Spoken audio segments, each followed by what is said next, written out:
Livro Uma Vida com Propósitos, de Rick Warren. Dia 11. Tornando-se amigo de Deus. Como tivemos restaurada a nossa amizade com Deus pela morte de seu Filho, enquanto éramos seus inimigos, certamente seremos libertos da punição eterna por meio de sua vida. Romanos 5, versículo 10. Deus quer ser o seu melhor amigo. O seu relacionamento com Deus tem muitos e variados aspectos.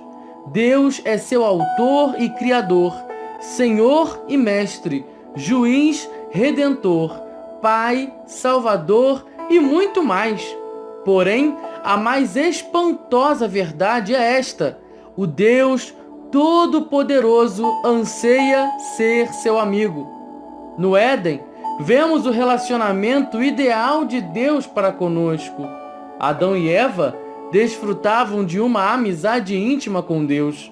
Não existiam rituais, cerimônias ou religião, apenas um simples e carinhoso relacionamento entre Deus e as pessoas que Ele criou.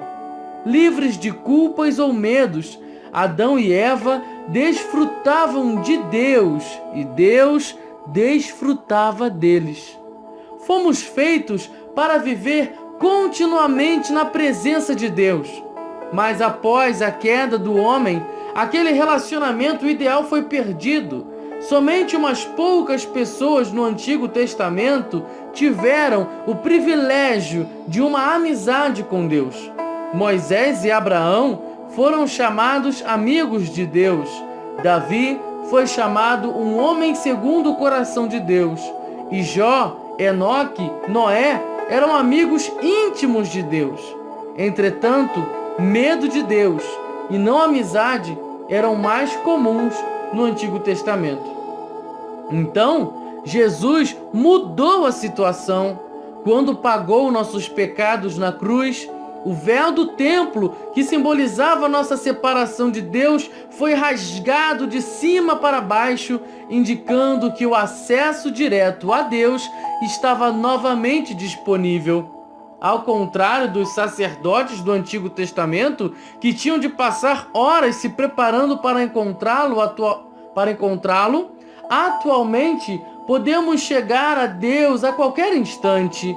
A Bíblia diz: podemos agora exultar em nosso maravilhoso novo relacionamento com Deus, tudo por causa do que nosso Senhor Jesus Cristo fez por nós, tornando-nos amigos de Deus. Ter amizade com Deus só é possível por causa da graça de Deus e do sacrifício de Jesus. Tudo isso é feito por Deus, o qual, por meio de Cristo, nos transforma de inimigos em amigos dele. Um antigo hino diz: quão bondoso amigo é Cristo. Mas, na verdade, Deus nos convida a desfrutar da amizade e da companhia das três pessoas da Trindade: nosso Pai, o Filho e o Espírito Santo. Jesus disse: já não os chamo servos, porque o servo não sabe o que o seu senhor faz. Em vez disso, eu os tenho chamado amigos, porque tudo que ouvi de meu Pai, eu lhes tornei conhecido. A palavra utilizada para amigo nesse versículo não significa uma relação superficial, mas um relacionamento íntimo e de confiança. A mesma palavra é usada para se referir ao padrinho de casamento e ao círculo de amigos íntimos e de confiança de um rei. Em uma corte real, os servos devem manter distância do rei, mas o círculo de amigos de confiança desfruta de proximidade, acesso direto e informações confidenciais. Que Deus me queira como amigo íntimo é difícil entender, mas a Bíblia diz que zela ardentemente pelo relacionamento com vocês. Deus deseja muito mesmo que o conheçamos profundamente. Na verdade, Ele planejou o universo e orquestrou a história incluindo os detalhes de nossa vida para que nos tornássemos seus amigos. A Bíblia diz: Deus criou toda a raça humana e criou a terra habitável com fartura de tempo e de espaço, a fim de que pudéssemos buscar a Deus, não só ficar como que apalpando no escuro, mas realmente o encontrar. Conhecer e amar a Deus é nosso maior privilégio, e sermos conhecidos e amados é o maior prazer de Deus. Ele diz: se alguém quiser se orgulhar, que se orgulhe de me conhecer e de me entender. Estas são as coisas que me agradam. É difícil imaginar uma amizade íntima entre um Deus perfeito, invisível e onipotente e um ser humano limitado e pecador. Não é tão difícil compreender um relacionamento de mestre para servo, criador para criatura, ou mesmo de pai para um filho. Mas o que quer dizer de fato de Deus me querer como amigo? Olhando a vida dos amigos de Deus na Bíblia, aprendemos 6 segredos para uma amizade com Deus. Faremos um exame de 2 segredos neste capítulo e de mais 4 no próximo. Tornando-se amigo de Deus. Conversando constantemente. Você jamais cultivará um relacionamento íntimo com Deus apenas indo à igreja uma vez por semana ou mesmo tendo um período de busca diária. Uma amizade com Deus é construída ao partilharmos com Ele todas as nossas experiências. É lógico que é importante estabelecer o hábito de um momento diário consagrado a Deus, mas Ele quer mais que um compromisso na sua agenda. Ele quer ser incluído em todas as atividades, todas as conversas, todos os problemas e até mesmo em todos os pensamentos. Você pode manter uma conversa contínua e ilimitada com Ele ao longo do dia, conversando sobre o que quer que você esteja fazendo ou pensando no momento. Orem continuamente. Significa conversar com Deus enquanto faço compras, trabalho ou realizo qualquer outra tarefa diária. Um conceito errôneo, bastante comum, é de que passar seu tempo com Deus significa estar sozinho com Ele. É claro que, como no exemplo dado por Jesus, você precisa de um tempo a sós com Deus, mas isso se refere somente a uma parte do período que você passa acordado. Tudo que você faz pode ser passar seu tempo com Deus, se Ele for convidado para tomar parte e você estiver consciente de sua presença. Um livro clássico sobre como desenvolver uma constante conversa com Deus se chama A Prática da Presença de Deus. Ele foi escrito no século XVII pelo irmão Lourenço, humilde cozinheiro de um monastério francês. O irmão Lourenço era capaz de tornar as mais banais e insignificantes tarefas, como preparar refeições e lavar pratos, em atos de louvor e comunhão com Deus. A chave para uma amizade com Deus, ele dizia, não é mudar o que você faz, mas mudar a sua atitude em relação ao que faz. Ou seja, o que você normalmente faz por si mesmo, comece a fazer por Deus. Comer, tomar banho, trabalhar, relaxar ou jogar o lixo fora. Hoje em dia, frequentemente sentimos que precisamos escapar de nossa rotina para adorar a Deus, mas isso somente porque não aprendemos a praticar sua presença durante todo o tempo. O irmão Lourenço achava fácil adorar a Deus nas tarefas comuns da vida. Ele não precisava participar de retiros espirituais especiais. Isso é o ideal para Deus. No Éden, a adoração não era um evento onde se comparecia, mas uma atitude permanente. Adão e Eva estavam em constante comunhão com Deus. Como Deus está com você durante todo o tempo, nenhum outro lugar é mais próximo dele do que o lugar onde você está neste exato momento.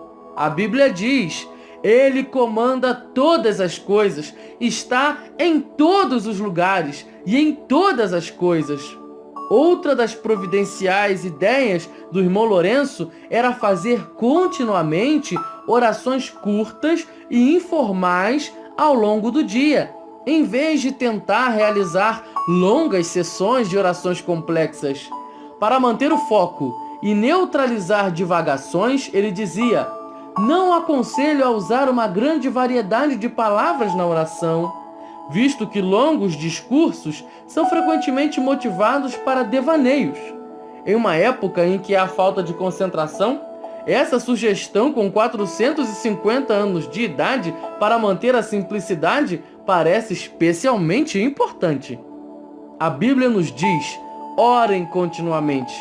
Como isso é possível? Uma forma é utilizar orações de um fôlego ao longo do dia, como muitos cristãos têm feito durante séculos. Você escolhe uma frase curta que pode ser repetida para Jesus em uma respiração. Tu estás comigo. Eu recebo a tua graça. Eu dependo de ti. Eu quero conhecer-te. Eu pertenço a ti. Ajuda-me a confiar em ti. Você também pode usar uma frase curta da Bíblia.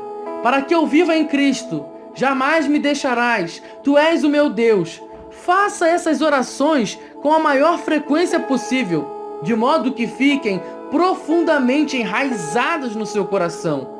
Apenas se assegure de que sua motivação é honrar a Deus e não controlá-lo. Praticar a presença de Deus é uma habilidade, um hábito que você pode desenvolver. Assim como os músicos praticam escalas diariamente, a fim de tocar belas músicas com facilidade, você deve se obrigar a pensar em Deus em diversos momentos do dia. Você deve treinar sua mente a se lembrar de Deus. Em primeiro lugar, você irá criar lembretes que restabeleçam regularmente a consciência de que Deus está com você naquele momento. Comece dispondo lembretes visuais em torno de si. Você pode escrever pequenos bilhetes dizendo: Deus é comigo e por mim neste exato momento. Os monges beneditinos utilizavam o soar de um relógio que os lembra de hora em hora que devem parar e fazer sua oração das horas.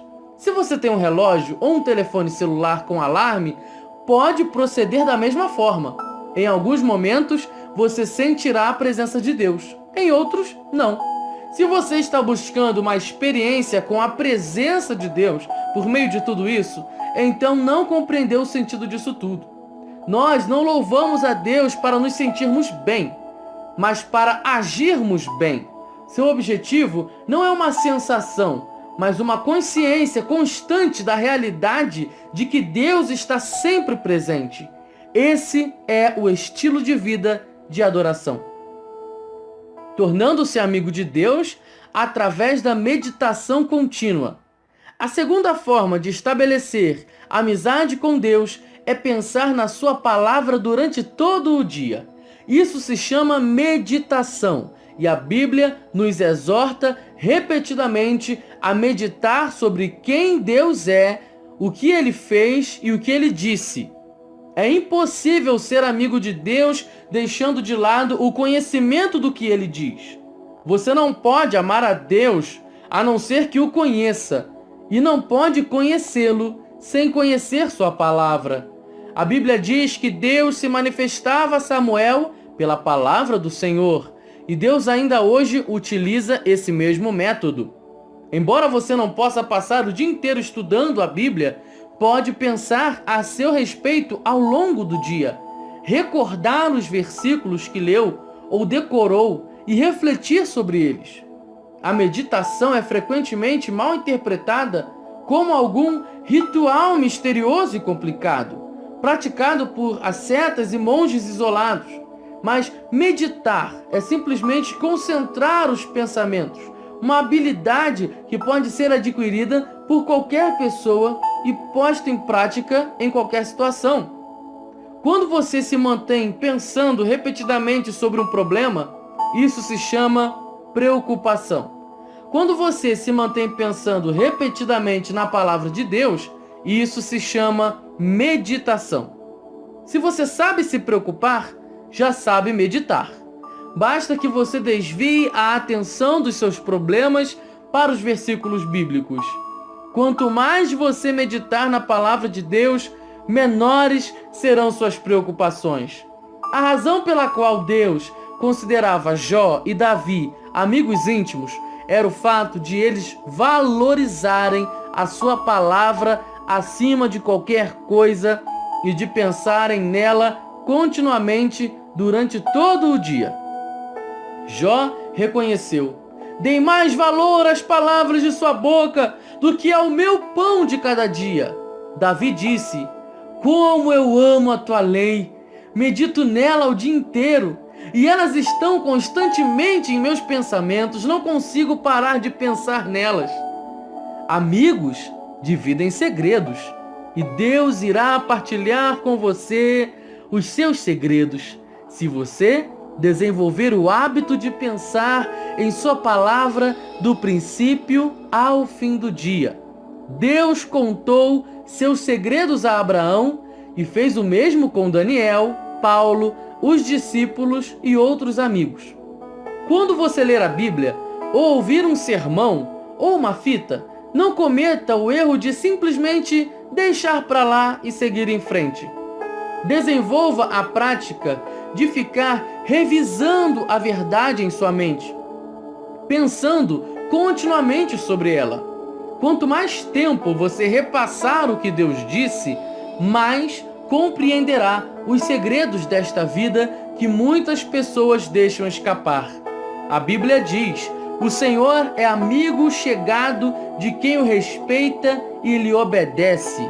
A essas pessoas ele revela os segredos de seus planos. No próximo capítulo, veremos mais 4 segredos sobre como cultivar amizade com Deus. Mas não espere até amanhã. Comece ainda hoje a praticar uma conversa constante com Deus e a meditar continuamente na sua palavra. As orações permitem que você fale com Deus. As meditações permitem que Deus fale com você. Ambas são essenciais para se tornar amigo de Deus. 11º dia. Pensando sobre o meu propósito. Um tema para reflexão. Deus quer ser meu melhor amigo. Um versículo para memorizar. O Senhor é amigo chegado de quem o respeita e lhe obedece. Salmo 25, 14a. Uma pergunta para meditar. O que posso fazer para me lembrar de pensar mais sobre Deus e falar com Ele mais frequentemente ao longo do dia? Voz, Daniel Moura de Paula.